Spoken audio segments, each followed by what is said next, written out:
illegal akses bisa terbukti, bisa tidak terbukti karena ada dasar pembenar. Nah, perzinahan tetap berjalan, pasti terbukti. Kenapa? Karena ada faktanya sudah terjadi dalam rekaman CCTV kan. Ditambah nanti keterangan saksi. Saksinya siapa? Para pihak yang menjadi saksi dari keluarga maupun keterangan saksi nanti dari Inara maupun keterangan saksi dari Insanul. Dua-duanya saksi terlapor. Nanti ketika ternyata mereka sudah ngaku menjadi tersangka. Ini kan sudah naik ke penyidikan. Artinya apa? Kasus perzinahan sudah ada 2 alat bukti yang cukup. Unsurnya sudah memenuhi, jadi naiklah ke penyidikan. Masalah nanti dipanggil kapannya itu urusan dari pihak penyidik. Pak, bicara soal tadi abang udah singgung tersangka gitu. Apakah cukup dengan pengakuan misalnya alasan dasarnya dia kami melakukan ada di video itu akhirnya bisa membuat keduanya jadi tersangka gitu? Ya kalau mereka dua-duanya ngaku, ya pasti jadi tersangka. Kenapa? Karena mereka tidak dalam perkawinan sah dan salah satu masih terikat dengan perkawinan dengan pihak yang lain kan. Jadi otomatislah terjadi perzinahan. Ngakunya seperti apa? Ya ngakunya melakukan apa? Ya paling tidak melakukan sesuai yang ada di gambar-gambar itu kan. Seperti itu. Itulah yang disebut perzinahan. Kalau mereka berdalih nikah siri itu nggak bisa Nah, begini, dalih nikah siri sendiri itu sampai sekarang belum jelas. Nikahnya kapan, sirinya kapan, begitu. Kan ditanya aja nikah sirinya kapan? Sampai sekarang tanggalnya pun nggak pernah ada. Siri yang dipakai juga kita nggak tahu siri apaan begitu. Nah, tapi ini bukan dua kata yang berbeda, nikah dan siri bukan. Tapi nikah siri itu satu paket kosa gabungan kata yang kemudian menunjukkan suatu keadaan yang berdasarkan nilai-nilai agama. Tapi nikah siri itu boleh sebenarnya. Nikah siri boleh dengan unsur-unsur yang mengesahkan. Misalnya ada nikah siri itu ada orang tua yang menjadi saksi, ada walinya juga misalnya, kemudian ada yang penontonnya juga atau yang sebagai tamu-tamunya, ada juga pengesahan atau izin dari istri terdahulu yang sah. Itu baru nikah siri menjadi sah secara agama, tapi belum sah secara hukum negara begitu. Nah, tapi ketika nikah siri ini kemudian dipersandingkan dengan kekuatan istri sah atau pasangan sah dalam perkawinan, nikah siri ini langsung jeblok, nggak punya nilai. Karena nikah siri yang tidak tercatat dalam catatan sipil negara dianggap tidak terjadi nikah siri. Walaupun gitu jatuhnya, Pak. Nah, ini nanti kelihatan menjadi suatu hal yang bahasanya sinah. Kenapa? Karena hubungan ini tetap ilegal bagi perkawinan yang sah. Begitu. Karena ilegal tadi ya terjadi persinahan, apalagi kalau persinahnya dibanding dengan fakta-fakta perilaku di mana hubungan itu benar-benar kelihatan terjadinya zina tadi. Zina ini hubungan antara laki-laki dan pria dan wanita yang lebih dominan kepada keadaan hubungan seksual.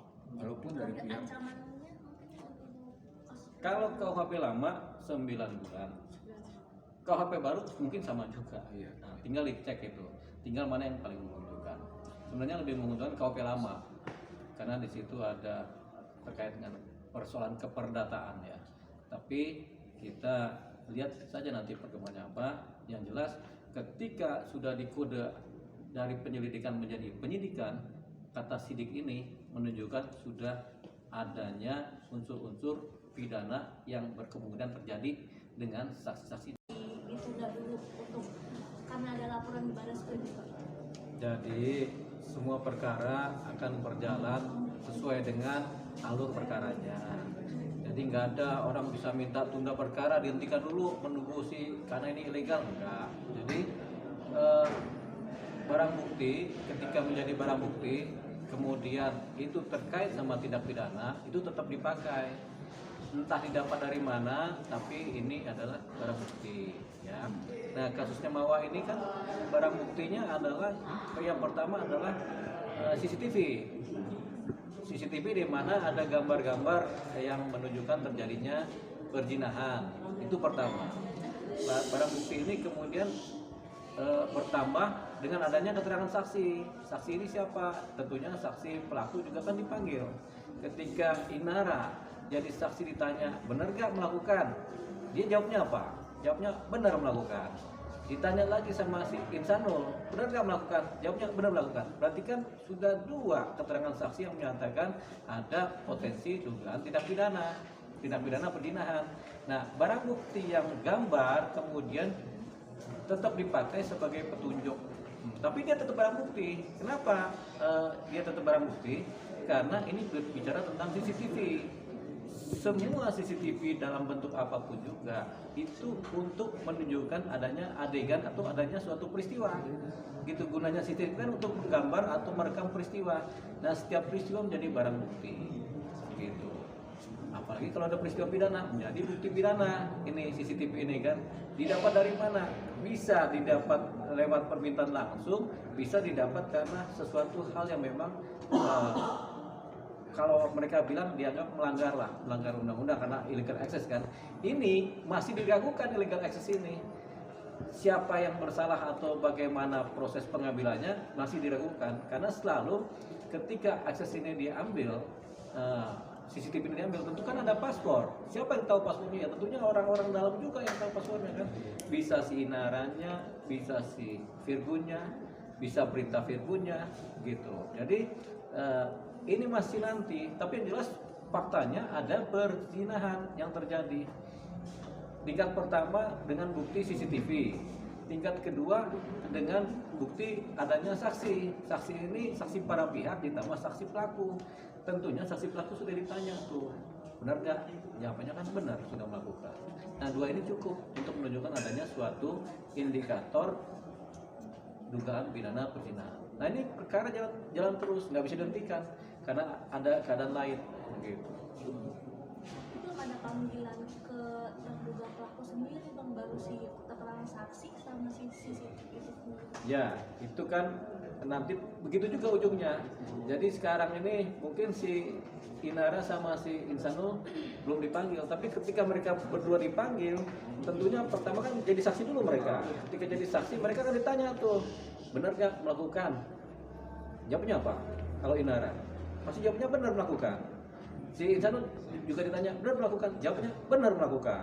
Jadi ya sudah, ketika mereka menjawab itu benar-benar melakukan, berarti kan terjadi dugaan tindak pidana dengan dasar keterangan mereka sendiri. Itu nanti.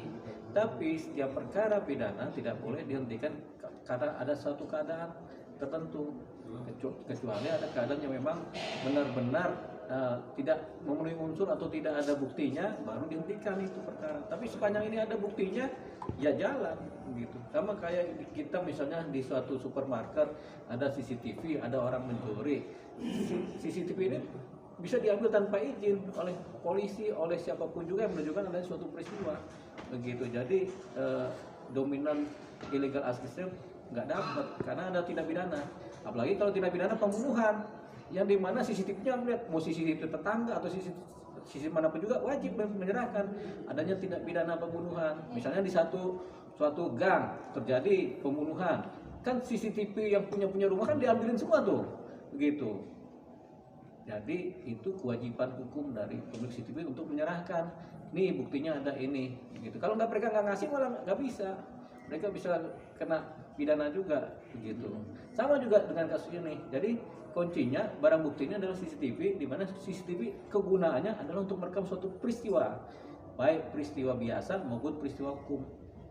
Tapi CCTV adalah untuk mengecek suatu peristiwa hukum kan, makanya dibina CCTV. Begitu, itu gunanya CCTV itu. Jadi bisa diambil kapanpun juga oleh siapapun juga yang menunjukkan adanya dugaan tindak pidana. Gitu. Berarti penekanan tadi dibilang penyidikan bisa ditunda kecuali 2 perkara dia tadi, tidak ada barang bukti sama apa tadi? Jadi ini pemeriksaan itu ketika buktinya tidak memenuhi unsur ya dihentikan, bukan ditunda lagi. Dihentikan. Kalau ditunda, kalau memang nggak ada bukti, suruh cari dulu bukti kan, tunda dulu deh sampai ada bukti-bukti baru kan begitu, petunjuk bukti baru. Tapi kalau buktinya udah ada, ngapain ditunda? Begitu. Kasihan si korbannya kan mawa ini kan, dia kan harus punya kepastian hukum juga. Bang, terkait mungkin yang untuk illegal access sendiri ini yang untuk para memberikan itu kan dibilang kan ada mencari keuntungan, apakah mereka juga tetap akan dijadikan? Tergantung itu illegal access seperti apa. Yang jelas illegal access itu ketika orang dengan sistem tersendiri, dengan hacker sendiri, kemudian mendapatkan data dari suatu posisi dunia digital kan, gitu, baik CCTV, baik handphone atau apa. Jadi itu yang disebut illegal access. Tapi kalau aksesnya dia bisa dapat dengan paspor yang dikasih, berarti apa yang ilegal? Pasti dia ada yang ngasih passwordnya. Karena CCTV itu ada passwordnya, gitu. Pasti ada yang ngasih. Yang ngasih siapa? Yang tahu passwordnya siapa? Begitu. Apakah si Inara sendiri? Apakah dia pembantunya? Apakah Virgon sendiri? Ketika mereka sudah pegang passwordnya, berarti kan udah fair, saling tahu nih. Ini passwordnya memang diketahui oleh para pihak ini. Berarti kan boleh. Gitu. Berarti kalau untuk yang para pihak ini kan misalkan Virgon bang, semisalkan Iya. Virgon, kalau Virgon pun yang memberikan berarti dia bukan Ini bukan termasuk. illegal access, nggak termasuk. Begitu, karena Virgon sendiri yang menyatakan nih, tolonglah dibukain, kan begitu. Jadi Berarti- atas kuasa. Berarti memang atas kuasa atau hak Atas ya? perintah dari Virgon. Keyakinan saya itu atas perintah dari Virgon itu, udah tolong dibuka deh. Karena untuk kepentingan publik juga, setidak-tidaknya kepentingan keluarga mereka di mana nggak semua Inara yang boleh tahu kejadian yang di rumah kan. Virgon kan di luar, dia perlu tahu juga kan. Tapi dia punya akses karena dia punya passwordnya. Dia suruh, dia punya pembantunya, tolong dibukakan. Itu legal. Itu legal. Legal. Tidak ada kata ilegal akses dari situ bang. Nggak ada, karena Virgon sendiri yang memberi perintah. Nanti kan ketika ditanya, pembantu, siapa? Sopir, misalnya, Anda dapat password dari mana? Dari Virgon, atas perintah, sudah. Beres. Virgon ngasih passwordnya udah ini, udah dianggap sebagai legal access kan. Walaupun mereka bilang itu ada apa mencari keuntungan.